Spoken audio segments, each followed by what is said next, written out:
Today we're going to sit down and talk quite extensively about my time with Rage 2. First impressions, if you will. This is not a full-blown review. I have not completed the game.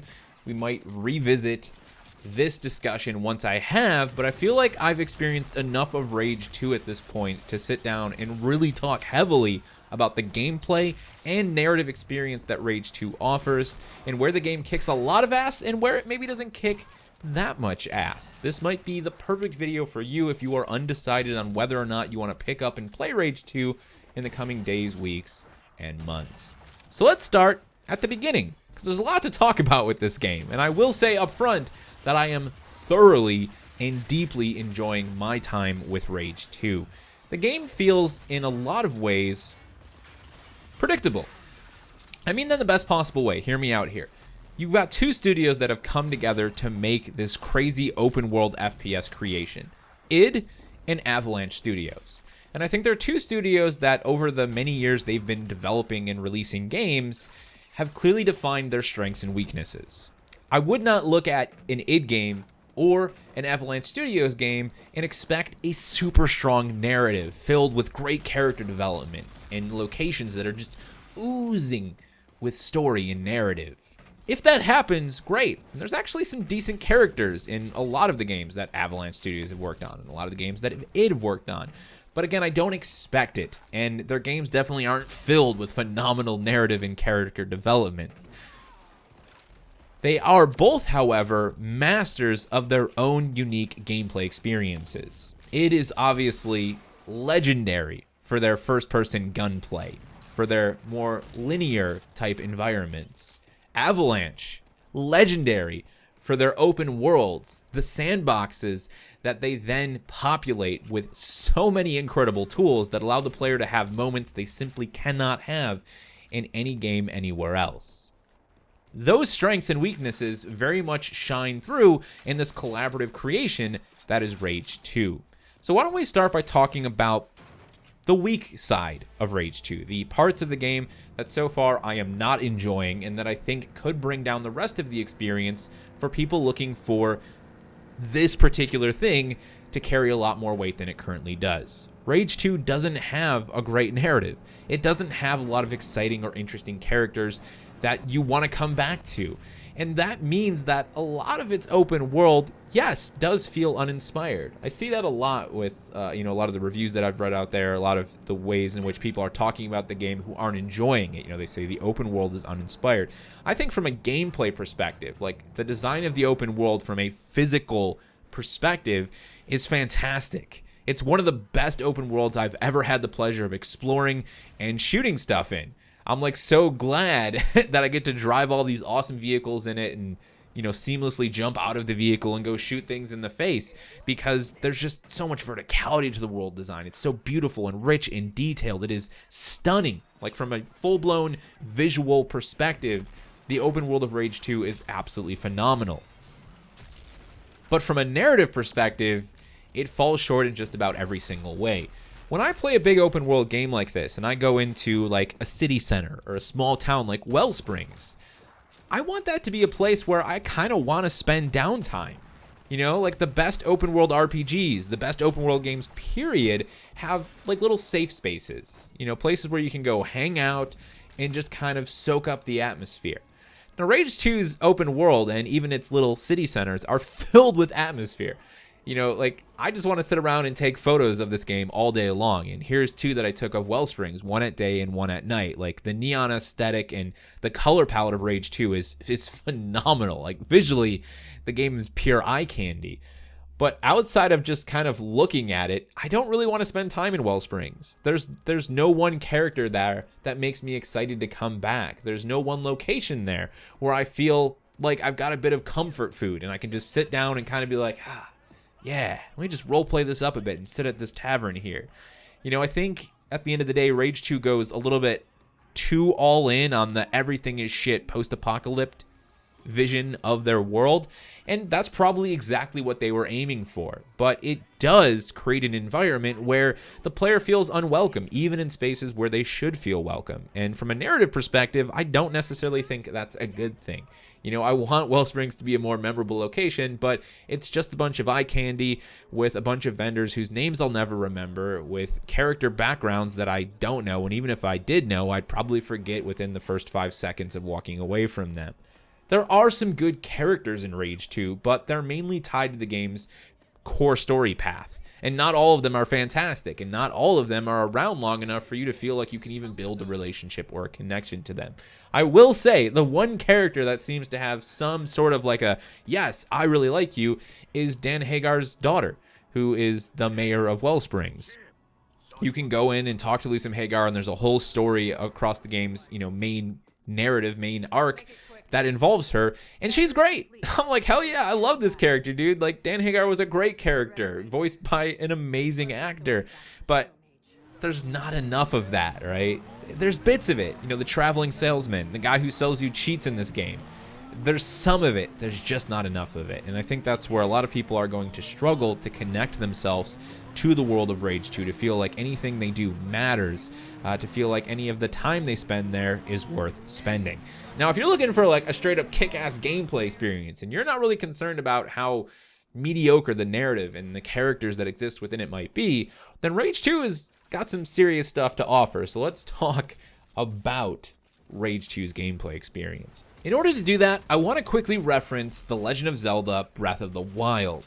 While Rage 2 has nowhere near the level of comfort food narrative or character development that Breath of the Wild has, it does share a very similar open world gameplay experience, one that is all about player choice and in turn constantly rewarding said player choice. One of my favorite things about Breath of the Wild is that, like, in the first hour, the game thrusts you out into the open world, puts a little dot on your map somewhere to indicate the next point at which you can progress the game's main story, but then really doesn't care how long it takes you to get to that dot, or what you do on your way to that dot, or the many stops you might make on your way to that dot, or any other decision you might make between here and that dot. The game doesn't care. It wants you to go out and do what you want to do and gain access to things in the way you want to gain access to things, whether it be organically or in a more straightforward method via something like a strategy guide or a player guide out somewhere on the internet. Rage 2 does the exact same thing. In the first hour, the game says, here's the open world,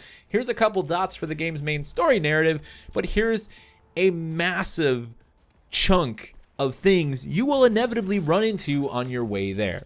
How do you want to do this? Do you want to ignore it all and drive right to that dot and see what that dot has to offer? Or are you going to stop many, many times on that way and take 6 to 12 hours to get to that dot for the very first time? It's all up to you.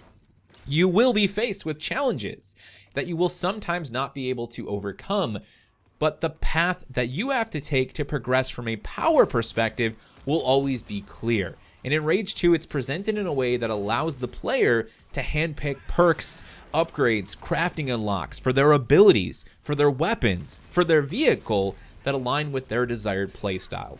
Whatever you want to do in Rage, the game will let you do it, and it will then let you know how you can gain access to things and upgrades and perks and passive abilities and active abilities that will allow you to be more powerful in doing those things. It's all very clear cut. It's all right there in your menu. You just have to decide how you want to do it all, how you want to do some of it, how you want to do none of it. Whatever path you decide to take, it's entirely up to you, and the game never really limits you, and I absolutely adore that. Again, it does mean that occasionally you will face a challenge that you're not prepared for, but the act of then going away, gearing up for said challenge, and coming back and absolutely tearing whatever that challenge was a new one is something that I love about open world games when they're done right, and Rage 2 is chock full of that. There's so many layers within the game's progression paths. You know, when I talk about handpicking perks and upgrades and crafting unlocks, that's exactly what I mean. Like, this game literally has a path for every single thing you can do. If you want to spend all of this time upgrading your Phoenix, you can just go on out, collect vehicle parts, chase down convoys, they'll give you vehicle parts, and then just spend all of your time upgrading your Phoenix until it's an absolute beast loaded with a selection of different weapons that you can then in turn use not just to take down more convoys, but to even engage targets within outposts before pushing in on foot to finish them off. The same can be said for your abilities and weapons. If you want to play really organically and discover the arcs as you sort of make your way through the open world, you might be like me. 8 hours into the game with only 3 weapons, the assault rifle, the pistol, and the shotgun, but chock full of feltrite and resources that have allowed me to upgrade the few weapons I have, the few abilities I have, and in turn spend a lot of time with the initial project trees to gain access to new perks and new passives to make me extremely powerful despite the lack of tools within my toolbox.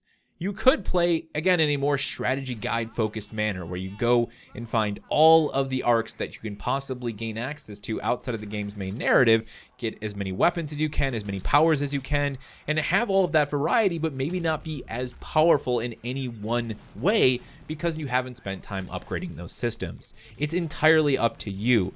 If you want to go ahead and gain access to a crafting resource that allows you to make wing sticks rather than buying them, you can do that. But if you don't mind just going out and selling cars and then buying the wing sticks and never having to craft them, you can totally do that as well. The game doesn't care. It's all about how you want to do things and the path you decide to take. And all of this folds back in on itself because it then influences how you actually deal with firefights, which of course makes up the core of the on-foot gameplay experience. Going into Outpost, dealing with the missions is all about shooting things, whether it be in the open world or in the more linear focused experiences that you get in a lot of the game's main story quests.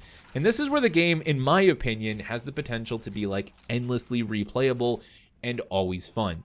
Shooting things in this game was fun in the first hour, and it's still fun 12 hours later because the gunplay feels phenomenal and everything you do in a firefight is driven by player choice. You have what is, at the end of the day, a very creative gunplay experience where I can go in, unload on the first 2 guys with a shotgun with armor-piercing rounds, switch to an assault rifle, activate overdrive, chew through their soft, gooey flesh that is now exposed thanks to the shotgun that tore off the armor in the first place, jump on a building, go into a ground pound, cut a guy's head off with a wing stick. It's all about mixing and matching the many tools that exist in your toolbox, regardless of how few tools you have or how many tools you have. It's all about getting creative. And there are many passive perks and active perks you can gain access to in this game, not just for your abilities, but for your weapons, that will influence the way you get creative in those firefights. For example, there's a giblet perk. When you jib a target and turn them into giblets or giblets, however you want to say it, you actually get a buff to your reload speed for 5 seconds. There's also a perk that encourages running out of ammo in a magazine before swapping to another weapon. It will actually increase your weapon swap speed, allowing you to go from shotgun to assault rifle that much more quickly, making it easier to combo and punish targets when you're inside of a firefight.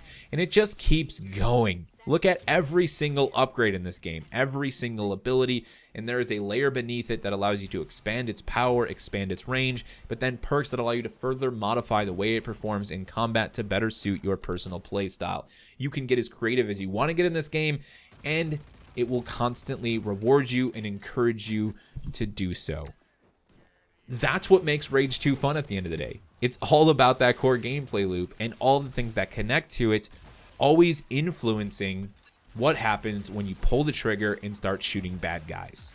And it also feels really good when you shoot said bad guys. This game probably has the best weapon design in a first-person shooter that I've played just ever. I mean, it's not just the shotgun that feels incredible with that kinetic slug secondary fire. It's the assault rifle. It's the pistol. It's all the weapons I've used in this game so far that feel absolutely amazing every time you pull the trigger. And whether you're killing a target with a headshot or chewing through their fleshy chest after you've tore their armor off with a bunch of body shots, it always feels good to watch targets die.